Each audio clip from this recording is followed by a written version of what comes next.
Good day. We are the third year BS Criminology student in Metropolitan Institute of Art and Sciences. This is our video presentation group activity on crime detection and investigation 3, the crime scene processing, led by our professor Mr. Rinal C. Centeno, created by Batch Mandala, Joven Larinas, Junji Casuyon, Crislin Casuyon, Vanessa B. Banse. Approach the scene, secure and protect the scene. The first step is approach the scene. The crime scene investigator returns the microphone to its clip and begins the drive to the latest assignment. A crime scene investigation begins before the CIS enter a structure, an open field or wooded area. Usually, the radio dispatch message is brief and seldom reveals the full nature of the incident. Most often, this is done to avoid drawing onlookers and the media who may be monitoring the dispatch frequency.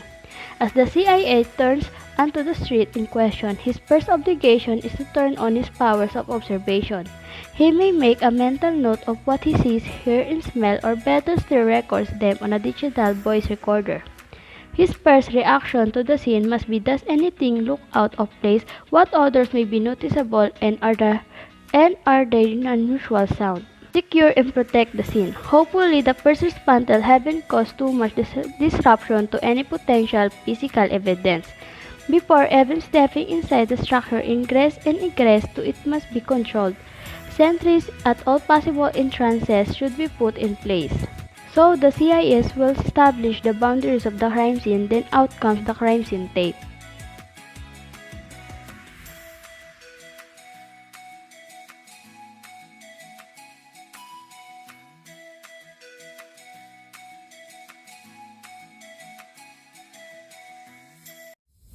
Initiate preliminary survey.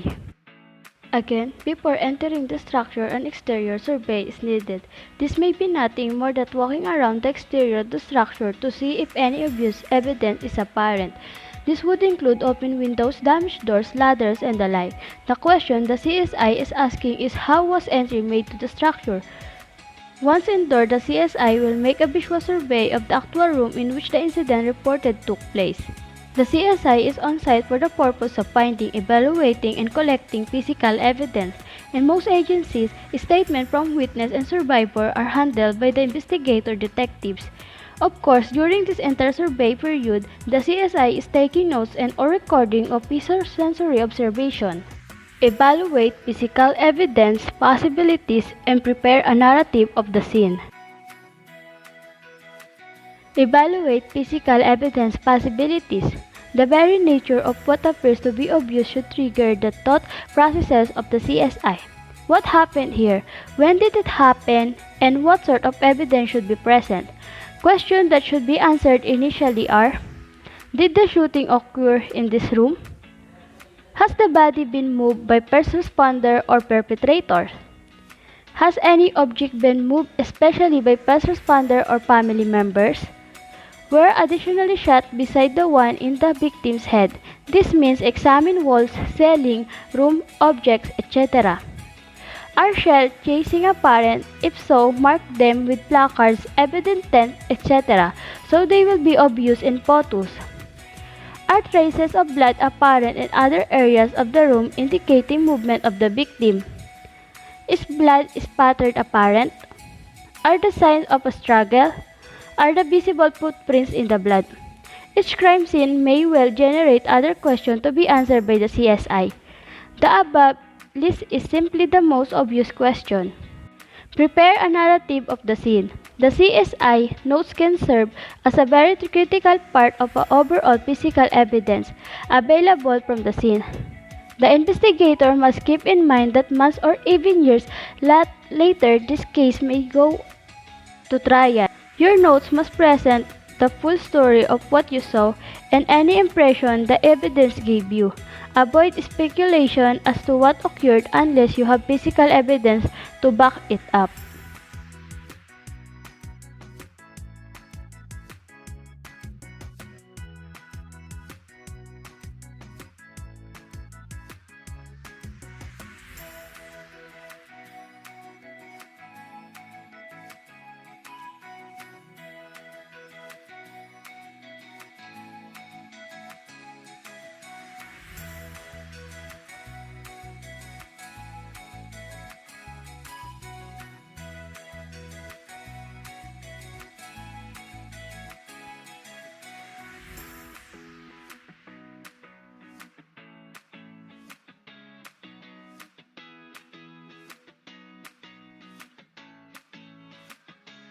Capture the scene photographically.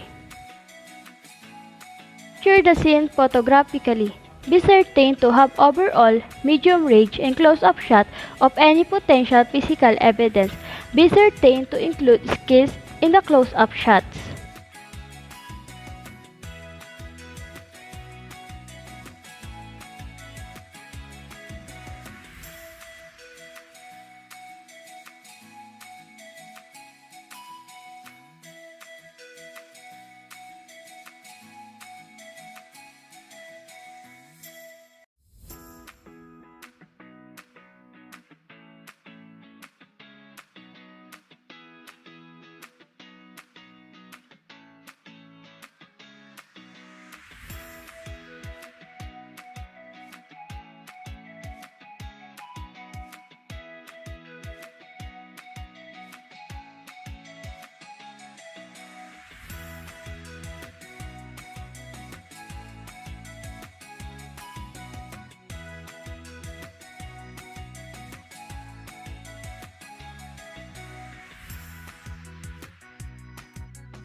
Prepare the crime scene sketch. Layout sketch should contain no more or less than the final detailed sketch. It is always recommended that an assistant help out when taking measurement, and it is a good idea is to have the individual verify each measurement to avoid question later. Conduct a detailed search. Conduct a detailed search.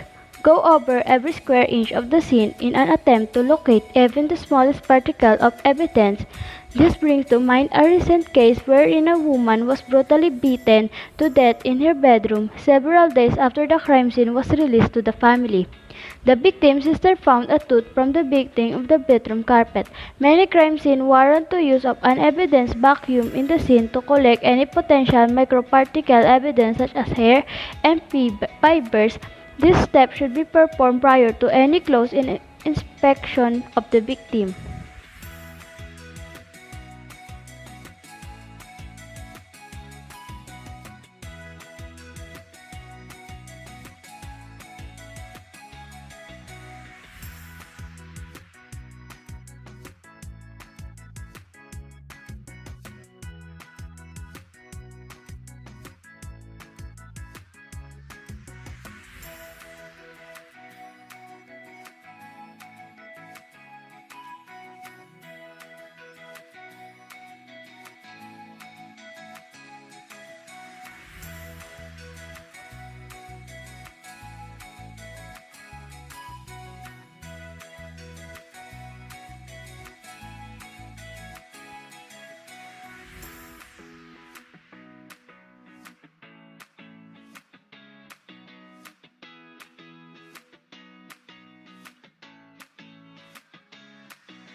Record and collect physical evidence. Record and collect physical evidence. As potential evidence is located, it should be recorded on the crime scene sketch as well as in photographs. If your agency offers the luxury of having a videographer on hand, video often tells a compelling story to a jury. Crime scene evidence is useless unless it is properly marked and packaged and a chain of evidence is begun from the time is picked up. Use the proper tape of containers for all evidence collected. Never pack objectives wet with blood or other physiological fluids in plastic bags, as this will accelerate decomposition, label and identify all evidence collected, including the notes taken by the investigator. Of course, the digital age we live in takes notes of electronic devices like computers and cell phones. This type of evidence requires specially handling and only experts trained in working with digital items should be permitted to handle and collect these items.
Conduct a final survey.